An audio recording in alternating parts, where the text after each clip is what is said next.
Até certo ponto, o céu sobre o Líbano estava calmo. Às 19h58 hora local, a calma foi quebrada. 2 caças israelenses, F-15 Ream, cruzaram a fronteira a uma velocidade de 480 nós, voando rápido e baixo, colados ao solo, com precisão implacável. Cada avião estava equipado com bombas guiadas, GBU-31JDAM, combinadas com ogivas penetrantes BLU-109 e bombas de fragmentação Mark 84. Mas não era o arsenal em si que assustava, e sim a precisão com que era utilizado. O piloto principal verificou os sistemas. Todos os indicadores estavam verdes. À frente, 30 quilômetros até o alvo, 6 objetivos distintos e apenas 19 minutos antes que a defesa antiaérea libanesa lançasse seus complexos soviéticos. Qualquer atraso de 2 segundos comprometeria toda a missão. Era mais do que uma guerra. Eram cálculos à velocidade do som. Lá embaixo, na cidade de Tul, havia uma pequena oficina mecânica chamada Tul's Auto Garage. A mídia israelita afirma que não se trata de uma oficina, mas de um depósito secreto de munições do Hezbollah, cheio de drones e munições do Irão. O operador de armas Widzu observava os motores quentes dentro do edifício com um sistema de visão térmica Lanterne. Os alvos foram identificados. O jogo começou.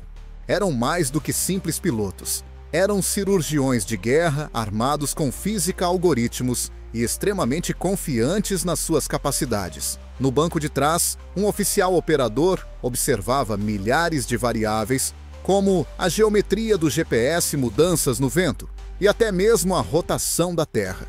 Tudo isso era transmitido para um computador de combate que fornecia apenas uma informação às coordenadas do alvo. No entanto, os operadores de radar em terra estavam perdidos em suposições enquanto os aviões voavam silenciosamente sobre o Líbano. Os contentores de supressão de interferências suspensos sob o fuselagem dos aviões não se limitavam a criar ruído. Eles mentiam em tempo real.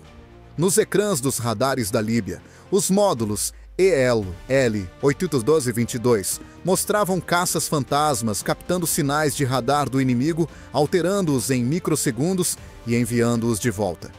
Apesar de muitos acreditarem que Beirute e Trípoli e saídas são alvos, não havia nenhuma prova visual disso. Isso causou caos de propósito. Uma esquadrilha inteira de fantasmas foi chamada pelos caças israelenses. Furioso, o operador gritou: "São 8, não 2, não são 6 novamente."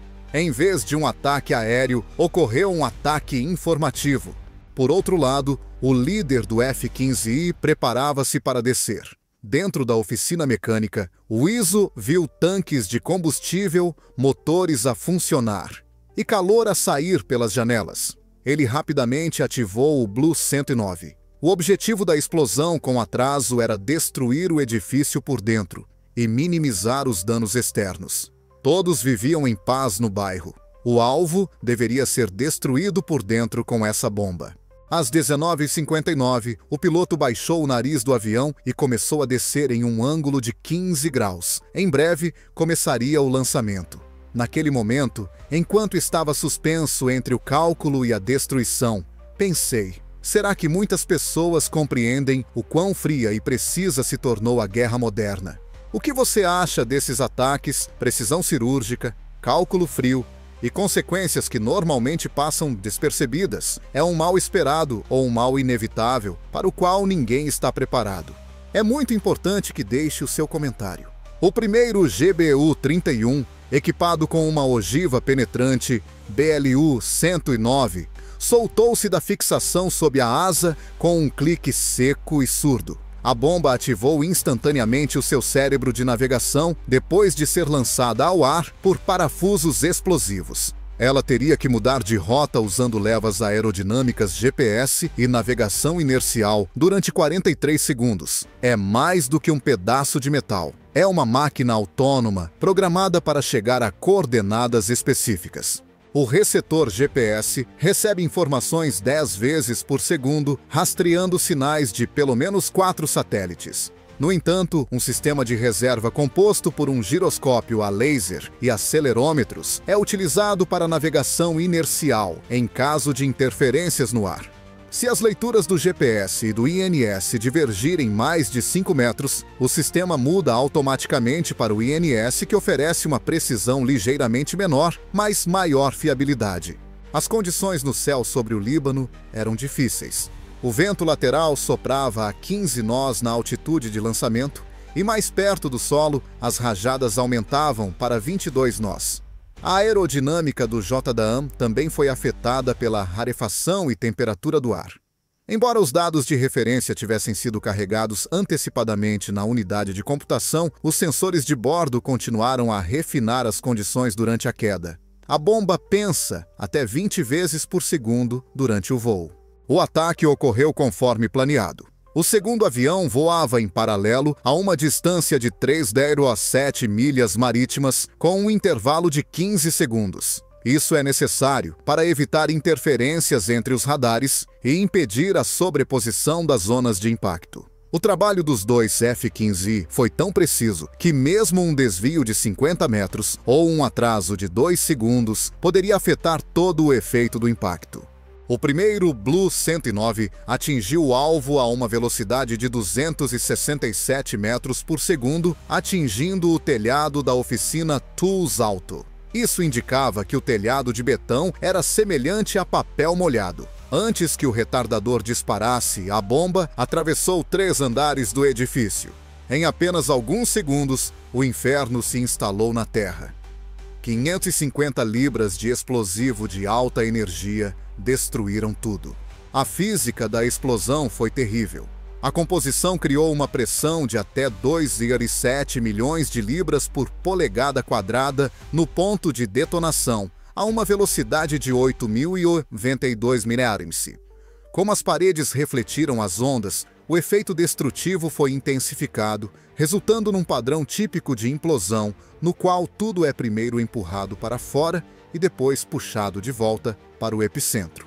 Para atingir o segundo objetivo, as montanhas Rion, foi necessária uma estratégia alternativa. Ele usou uma bomba Mark 84, pesando 945 libras. Ao contrário da ogiva penetrante, aqui foi usada uma explosão superficial para intensificar a onda de choque refletida pela encosta. O resultado é a chamada falsa perna da explosão, quando a frente direta e a refletida se encontram, criando uma superpressão que rola pela encosta e esmaga tudo no seu caminho. Mas o mais surpreendente aconteceu em Suvano. O lançamento do Mark 84 foi sincronizado por ambos os veículos com um intervalo de 1,7 segundos. E as duas explosões multiplicaram-se em vez de se unirem. Como resultado do reforço mútuo das ondas de choque, foi criada uma área de pressão de 52 psi. Para se ter uma ideia, 5 psi são suficientes para destruir uma casa residencial. 52 psi transformam estruturas de construção em pó e carros em destroços voadores. Visualmente, Wirtzu observou o desaparecimento da oficina mecânica com uma mira térmica. Foram gravados automaticamente o clarão, as chamas, o desabamento das paredes, as explosões secundárias e o superaquecimento até 2000 graus. Para análise posterior, o sistema registrou as coordenadas à identificação da bomba e a hora do impacto, colocando a marca "alvo destruído". Nenhum dos pilotos se permitiu relaxar nesse momento. Faltavam segundos para o próximo alvo. Como resultado da sobrecarga de 6,5G, o F-15I virou bruscamente para a esquerda. Para manter o sangue na cabeça, o fato hidráulico comprimiu as pernas e o abdômen. Atrás, o ISO já se preparava para a próxima fase do ataque.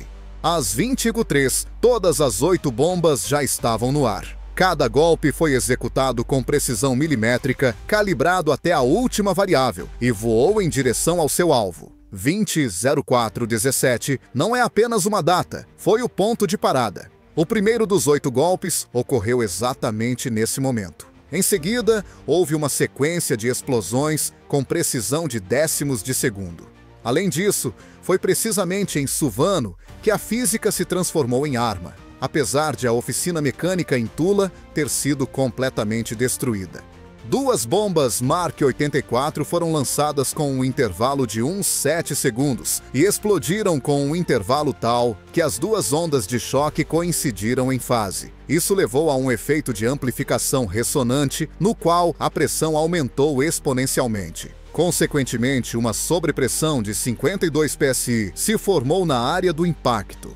Para efeito de comparação a 3 psi, as janelas são quebradas, e o concreto é destruído a 5 psi. E 52 reduz casas a pó em milésimos de segundo. O epicentro do incêndio atingiu uma temperatura de 2.600 graus Celsius, criando uma esfera de fogo com mais de 50 metros de diâmetro.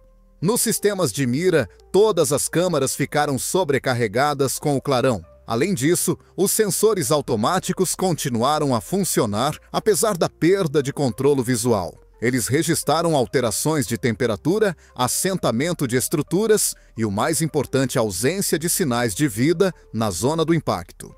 Este ataque foi uma demonstração clássica de força no século XXI, afirmou um dos analistas do centro de controlo. Apesar de nenhum soldado ter cruzado a fronteira, tudo na zona alvo foi destruído. Não era exagero. A operação destruiu 6 alvos importantes do Hezbollah em 26 minutos. Esses alvos incluíam um depósito de mísseis de curto alcance, um centro de logística e um posto de comando nas montanhas. No entanto, a situação mudou drasticamente após o ataque a Suano. Todos os ecrãs de radar dos F-15I israelenses acenderam. O símbolo 1C91 representa o radar de orientação do complexo SA-6 Gainful. Isso significava uma coisa: lançar os mísseis. Os pilotos utilizaram imediatamente o protocolo de evasão. A manobra incluía uma descida acentuada a mais de 600 nós em direção ao mar. A cada 15 segundos, nuvens de refletores dipolo, fibras de vidro metalizado, cortadas em comprimentos específicos, eram lançadas na meia onda do radar inimigo. Essas nuvens criavam centenas de alvos falsos que refletiam as ondas de rádio com mais intensidade do que os aviões. Ao mesmo tempo, as estações de interferência internas, a LQ-135, atingiram a sua potência máxima utilizando 1.500 watts de radiação concentrada, cobrindo toda a gama de frequências. Para direcionar o míssil para o vazio, era utilizada uma técnica conhecida como desvio da distância, na qual o alvo falso se desvia gradualmente do alvo verdadeiro. Esta tática confundia até mesmo os sistemas mais modernos devido à nuvem de polo e à rápida descida. No entanto, o SA-6 é mais do que apenas um antigo míssil soviético. Uma característica distintiva do seu sistema de auto-orientação por radar semiativo é a sua fiabilidade, especialmente em ataques a curta distância. Um dos operadores israelitas de guerra eletrônica afirmou que não é possível simplesmente fugir dele, é preciso confundi-lo. Era exatamente isso que os pilotos estavam a fazer. Cada avião respeitou rigorosamente os intervalos de tempo para não entrar na zona de fogo cruzado, alterando a altitude e a velocidade. Os reflexos e o treino foram decisivos em condições de escuridão total, troca ativa de comunicações de rádio e sobrecargas de 7G. Os sensores UV registraram o lançamento de um míssil, a emissão de gás quente pela tocha. Era um SA-6. Os 12 segundos seguintes se transformaram em uma luta pela sobrevivência. Para distrair os sensores infravermelhos de auto-orientação, os aviões realizaram uma manobra de montanha espiral e começaram a lançar iscas térmicas. Eles também desceram abruptamente para 10.000 pés. No ecrã do radar do F-15I apareceu o sinal MISS. O míssil não conseguiu aproximar-se. Boa sorte! Após 45 segundos, o segundo avião repetiu a manobra e, novamente, enganou os sistemas inimigos. Às 20h11, 2 F-15I já sobrevoavam o mar Mediterrâneo. O combustível em seus tanques era suficiente para 30 minutos de voo. 6 colunas de fumo subiam abaixo sobre o Líbano para confirmar visualmente o sucesso da operação. No entanto, nos gabinetes de Teherã, Beirute e Washington, no mesmo momento, começou a fase seguinte do conflito.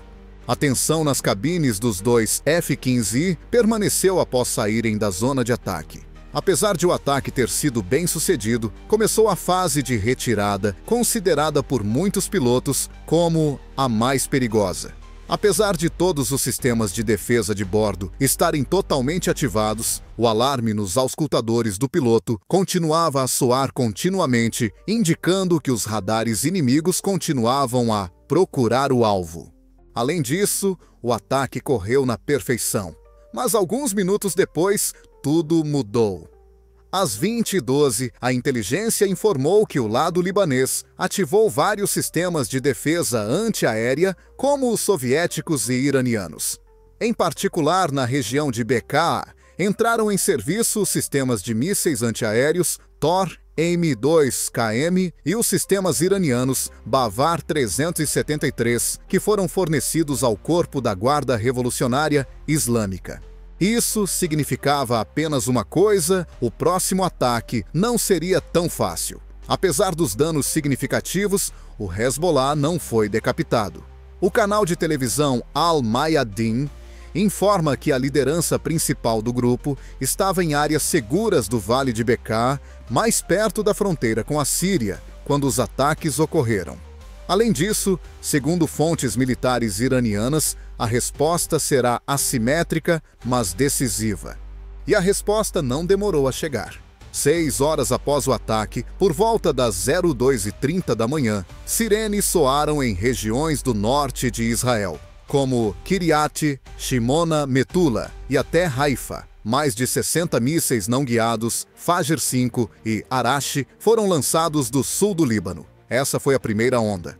Apesar dos esforços do Domo de Ferro, vários foguetes conseguiram passar. Um deles atingiu diretamente um armazém, enquanto outros danificaram residências. Passamos para uma fase de operação de contra-ataque em massa, confirmou o Exército de Defesa de Israel ao amanhecer. De acordo com dados operacionais, os lançadores do Hezbollah estavam localizados nas áreas de Maron Arras e Arum e Al-Adar, onde a artilharia da 91ª Divisão disparava. Além disso, para a eliminação pontual dos operadores dos sistemas Quds, foram utilizados drones de ataque Hermes 900. Enquanto isso, a mídia internacional começou a falar que isso poderia levar a um conflito em grande escala. Israel e o Hezbollah estão à beira de repetir o cenário de 2006, mas agora com a participação do Irão e do Zewakta em segundo plano, escreveu o jornal The Guardian. Além disso, uma reunião de emergência do Conselho de Segurança Nacional foi convocada em Washington. O presidente Donald Trump afirmou: os aliados do Zewakta têm o direito à autodefesa. No entanto, uma expansão adicional não é benéfica para a região. Entretanto, o ministro da Defesa de Israel afirmou que se os foguetes do Líbano não cessarem, serão lançados ataques contra os níveis mais altos de coordenação do Hezbollah, incluindo Beirute. Aqui surge a questão: onde está a linha divisória entre o início de uma guerra aberta e um ataque preventivo? É de salientar que, apesar dos ataques com mísseis, a aviação israelita não retomou os ataques em grande escala. Em vez disso, realizou várias missões e observou a situação através de satélites e drones de reconhecimento. Isso pode indicar que Tel Aviv prefere atualmente usar uma estratégia de contenção em vez de retaliar imediatamente. Fontes do Tzahal informam que o grupo F-35I Adir, capaz de operar profundamente atrás da linha de frente, já está em prontidão total. Tudo indica que a próxima janela para um ataque pode se abrir nas próximas horas, especialmente se surgirem novas informações sobre como o Hezbollah está a movimentar as suas armas. Os residentes do norte de Israel foram evacuados para abrigos. As escolas e os comboios não estão a funcionar nas cidades. A defesa civil foi mobilizada. No Líbano, Os moradores estão a abandonar em massa as áreas de Tiro Nabatie e Hasbaya. As pessoas temem que nada aconteça na próxima noite. A paz no Médio Oriente está novamente à beira de uma catástrofe. A manhã de 14 de junho de 2025 começou com manchetes alarmantes na televisão. Beirute está completamente destruída. Em Jerusalém, há tensão. Em Teherã, há declarações de vingança. As consequências da missão dos F-15I israelenses, que durou apenas 26 minutos, podem durar semanas, se não meses. O secretário-geral da ONU foi o primeiro a reagir oficialmente, apelando a ambas as partes para que cessassem imediatamente a escalada e respeitassem a integridade territorial do Líbano. Representantes da Rússia e da China realizaram uma reunião de emergência do Conselho de Segurança, na qual condenaram veementemente as ações de Israel, enquanto a França e o Reino Unido apelaram à cautela. Através do seu representante na ONU, o Irã acusou Israel de agressão aberta contra a resistência legítima e afirmou que o Hezbollah tem o direito de retaliar. No seu discurso em Teherã, o ministro dos Negócios Estrangeiros do Irã, Hossein Amir Abdollahian, afirmou: um ataque ao quartel-general e aos armazéns do Hezbollah não garantirá a segurança de Israel, apenas reforçará a resistência no Médio Oriente. A Arábia Saudita e os Emirados Árabes Unidos tornaram-se mais cautelosos, apelando a uma solução diplomática e a canais de comunicação abertos. No entanto, o Hezbollah recebeu apoio nas redes sociais, especialmente no Irã, Iraque e Síria. As hashtags "Nós somos a resistência" e "A resposta é iminente" ficaram entre as tendências regionais mais populares no Twitter Shoes. A realidade local era completamente diferente, apesar da diplomacia ativa e das declarações moderadas. Apesar das alegações de ataques pontuais, Israel lançou uma segunda onda de ataques com artilharia na área de Marjayum. Representantes da ONU afirmaram que escolas e 2 instalações médicas, onde se refugiavam civis, foram destruídas. O lado israelense afirmou que as instalações foram usadas para proteger lançadores móveis. O Hezbollah respondeu lançando mais de 80 foguetes durante o dia. Alguns desses foguetes caíram na região de Afula e ao longo das colinas de Golã. Houve feridos e danos à infraestrutura. Em resposta, as forças de defesa de Israel e IDF lançaram rapidamente ataques aéreos e de artilharia contra o sul do Líbano. Entretanto, a economia do Líbano sofreu um forte golpe, a libra libanesa caiu 11%. E a Bolsa de Valores de Beirute despencou 11%. Temendo uma escassez, organizações humanitárias, como a Cruz Vermelha e a OMS, começaram a enviar medicamentos de emergência para Nabatia e Tiro. A intervenção de atores externos aumenta a tensão geral. O Wall Street Journal e a Al Jazeera informam que conselheiros militares iranianos já chegaram ao Vale de Bekaa. Além disso, 2 contratorpedeiros americanos com o sistema de defesa antimísseis Aegis foram avistados no Mar Mediterrâneo. Presume-se que tenham chegado para proteger o norte de Israel de possíveis ameaças adicionais de mísseis. A Casa Branca divulgou uma breve declaração após a reunião do presidente Trump com o ministro da Defesa e o secretário de Estado. Os Estados Unidos da América estão prontos para defender os seus parceiros, mas apoiam a desaceleração. No entanto, no dia seguinte, o Pentágono anunciou que, no âmbito de uma rotação planeada, vários caças FA-18 e 2 aviões de reabastecimento, KC-135, foram enviados para a região do Mediterrâneo Oriental. Embora Washington tenha sido cauteloso em relação a esta operação, era evidente que tinha passado das palavras aos atos. Em Israel, a sociedade dividiu-se em 2 grupos. Por um lado, os ataques são vistos por muitos como uma defesa necessária. Por outro lado, protestos contra a escalada ocorreram em Haifa e Tel Aviv. As pessoas não querem que o Líbano passe por uma segunda guerra. Gritavam: "Não queremos guerra por causa da política." Além disso, devolvam as crianças para casa. Apesar do ataque violento, o Hezbollah usou as consequências do ataque para fins de propaganda no Líbano. Os canais Al-Manar e Press TV transmitiram vídeos da destruição, fotos dos corpos das vítimas e discursos emocionados dos líderes, o que provocou a mobilização dos jovens na região. O mundo observava atentamente. No entanto, devido às respostas, declarações e esforços diplomáticos, era evidente que a situação estava ameaçada e que qualquer ação imprudente poderia transformar um conflito local num confronto regional em grande escala. Durante a semana após o ataque aéreo em Tule, o norte de Israel e o sul do Líbano transformaram-se numa verdadeira zona de combate. No entanto, isso foi apenas o começo. De 3 a 8 de julho de 2025, eclodiu na região um conflito que superou todas as expectativas em termos de escala. O Hezbollah anunciou o início da Operação Vingança de Al-Quds, cujo objetivo era destruir instalações militares inimigas de Haifa a Acre. Na manhã de 4 de julho, às 04h15, mais de 130 foguetes atingiram o norte de Israel.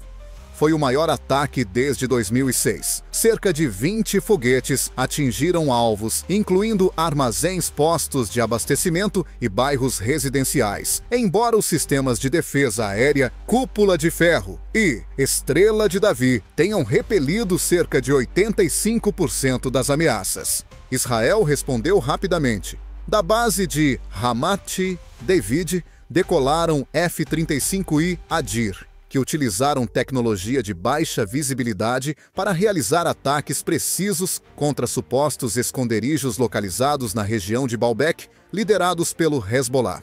Ao mesmo tempo, foram lançados drones Elbit Hermes 900 que atacaram artilharia móvel no sul do Líbano. Mas o Hezbollah agiu de forma diferente desta vez. O grupo aumentou significativamente a eficácia da sua artilharia utilizando dados de satélites e drones iranianos, bem como camuflando as instalações em bairros residenciais. Como resultado, foi registrado pela primeira vez o uso de novos mísseis Fath-110, com um alcance de até 300 quilômetros que o Irão forneceu oficialmente em abril de 2025. É neste momento que o Irão entra implicitamente no conflito. De acordo com informações divulgadas pela inteligência, vários grupos de diversão se deslocaram para a Síria, provavelmente para reforçar o Hezbollah a partir do leste. Além disso, foram avistados transportes IL-76 sobre o Iraque, que se dirigiam para o aeroporto de Damasco, onde anteriormente se encontravam os sistemas de defesa aérea do Irão. A situação internacional voltou a agitar-se. O Conselho de Segurança da ONU reuniu-se numa sala isolada. Representantes de Israel acusaram o Irão de participação direta no conflito, bem como de ameaçar a estabilidade na região. O ministro das Relações Exteriores do Irão classificou os ataques aéreos sobre Tel Aviv como terrorismo de Estado. A estratégia americana de sinais contraditórios continuou. De um lado, os Estados Unidos apoiam os seus aliados no seu direito à autodefesa, afirmou o presidente Trump pela segunda vez em uma semana. Por outro lado, o Departamento de Estado propôs a criação de um grupo de contato de emergência composto por Egito, Catar, França e Turquia para conter a escalada. Enquanto isso, a vida local piorava. A Human Rights Watch informa que em 9 dias de conflito, 41 civis morreram no Líbano e 16 em Israel. Mais de 90 mil pessoas abandonaram suas casas. Várias cidades do Líbano estão sem eletricidade. A ONU alertou para uma crescente crise humanitária.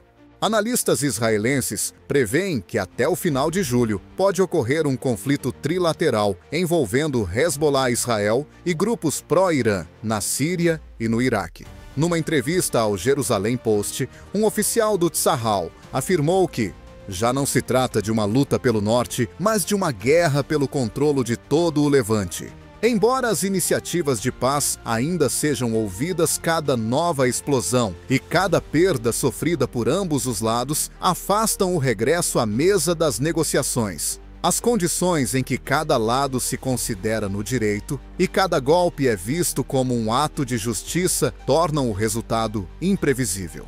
Por esta razão, resta apenas uma pergunta se nenhuma das partes quer a guerra. Porque ela está cada vez mais próxima.